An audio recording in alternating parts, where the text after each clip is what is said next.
Olá, mundo! No vídeo de hoje vamos conhecer um pouquinho sobre o protocolo HTTP.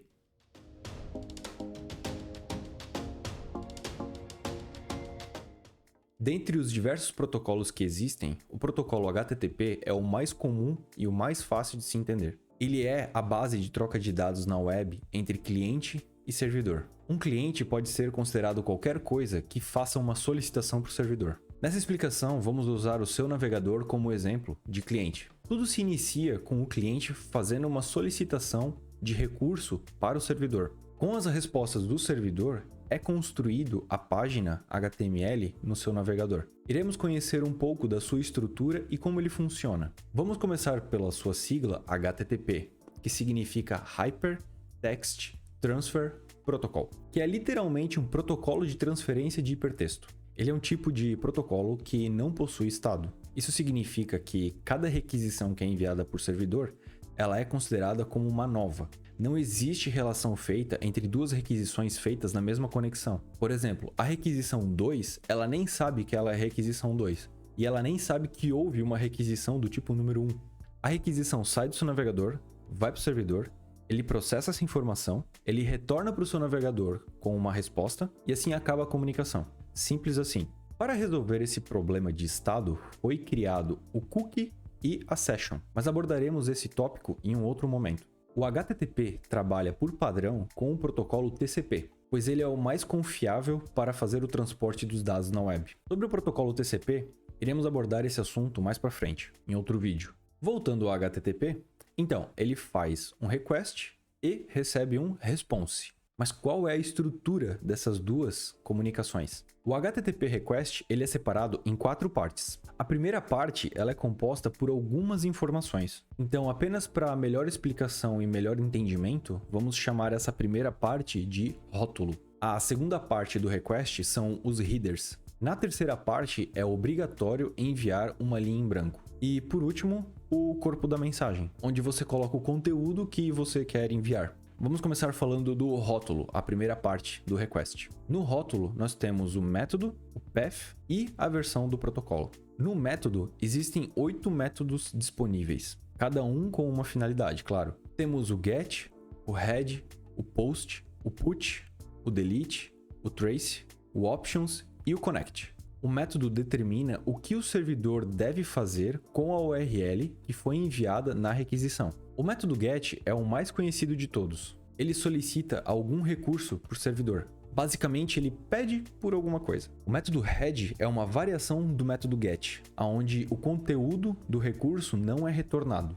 Ele é usado para obter informações do rótulo da resposta, sem ter que recuperar todo o conteúdo da resposta. O método POST envia dados para que sejam processados pelo servidor. Ele é muito usado em formulários. Quando você clica naquele botão de finalizar cadastro, o método POST empacota todos esses dados e envia para o servidor.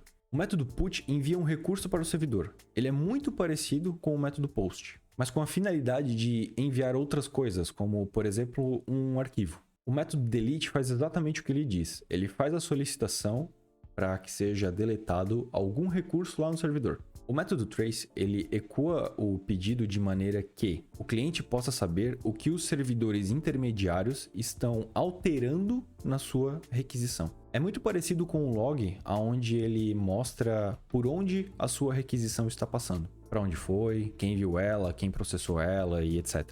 O método options te informa quais dos 8 métodos HTTP o servidor está habilitado a receber.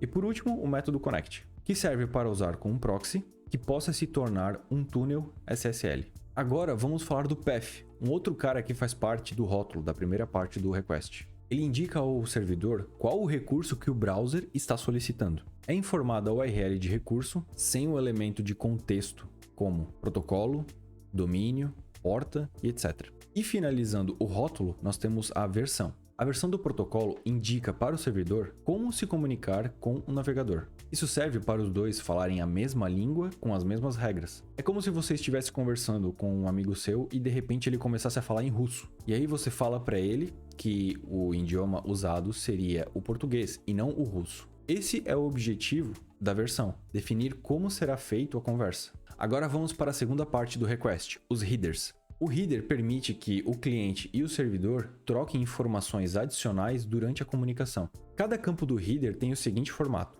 header name e header value. E o nome do header não é case sensitive. Existem vários tipos de headers. Vamos dar uma olhada em alguns deles. O host especifica o nome do host na internet e a porta que o recurso está sendo requisitado. Um servidor web pode hospedar múltiplos sites. Esse header indica para o servidor cada site que o cliente está requisitando. O user agent informa para o servidor qual o programa que está fazendo a solicitação para o servidor. Ele também pode falar para o servidor qual a versão do sistema operacional.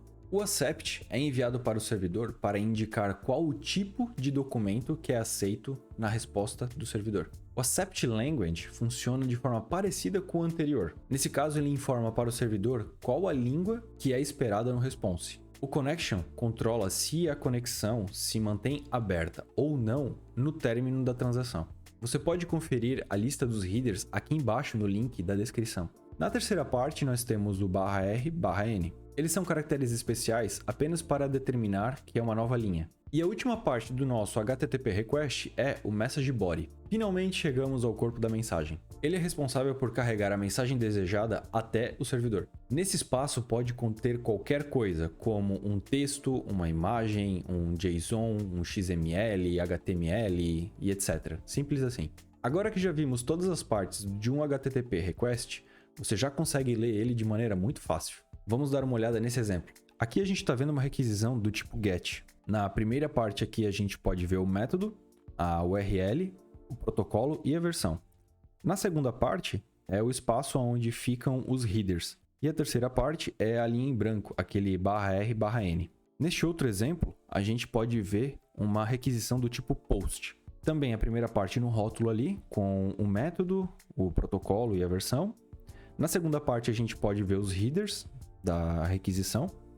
Na terceira parte a gente consegue ver a linha em branco, que é o /R/N. E por último, o message body, onde nesse caso contém informações do tipo JSON.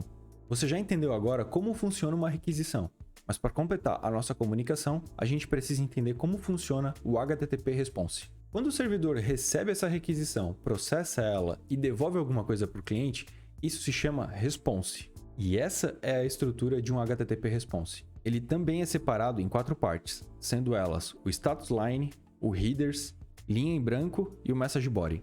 Muito parecido com o HTTP request, certo? A primeira parte é o status line. Ele retorna um código informando o status do processamento daquela requisição.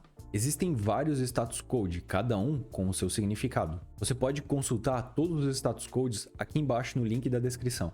Mas vamos dar uma olhada nos mais comuns. O código 200, ele indica que a solicitação foi processada com sucesso. O código 301 indica que o recurso mudou ou foi para outro lugar. Normalmente é feito um redirecionamento para a nova URL desse recurso, no caso. O código 404 indica que o recurso não foi encontrado no servidor. E o código 500 indica que aconteceu algum erro durante o processamento lá no servidor. No caso, ele não soube como processar corretamente o pedido. Na segunda parte do nosso response, nós temos os headers. Assim como no request, existem headers no response para facilitar a comunicação entre o cliente e o servidor.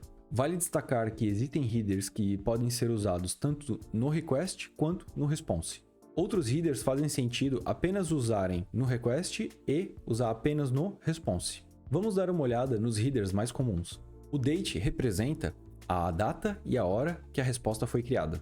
O cache control serve para o servidor informar ao cliente sobre o conteúdo armazenado no cache. O uso de conteúdo em cache economiza em banda, evitando assim que o cliente faça a solicitação de um conteúdo que não foi modificado. O content type informa para o cliente como ele deve interpretar o corpo da mensagem. O content encoding informa qual o tipo de compressão que está o corpo da mensagem. O server informa qual o tipo de programa que foi usado no servidor para processar a requisição. O content length informa o tamanho em bytes do corpo da mensagem. Na terceira parte da requisição, nós temos o /R/N. Eles têm a mesma finalidade aqui. E na última parte do nosso request, temos também o message body. Ele é responsável por carregar a mensagem de resposta. Nessa mensagem de resposta também pode conter imagem, texto, XML, JSON, HTML, dados, registros e etc. Mais um pedaço da comunicação que agora você consegue ler. Vamos dar uma olhada nesse exemplo. Aqui temos um HTTP response com o status code 200, informando que foi processado com sucesso. Daí, na segunda parte, nós temos os headers da resposta. A terceira parte é o /r/n, que é uma linha nova. E por último, nós temos o message body, que contém o conteúdo da página sendo enviada para o navegador processar. Para finalizar o vídeo de hoje, vamos dar uma pincelada no HTTPS. Esse S significa secure ou seguro. É como se ele pegasse a mensagem, colocasse dentro de uma caixa com cadeado para ser enviado para o servidor. Essa caixa com cadeado se chama protocolo SSL-TLS. Ele é um protocolo de criptografia. Essa camada providencia confidencialidade, integridade e autenticidade para o protocolo HTTP. Em outras palavras, quando usado o HTTPS, um atacante no meio do caminho não pode ler o conteúdo da mensagem que está sendo enviada. Esse atacante também não pode alterar o conteúdo da mensagem durante a comunicação.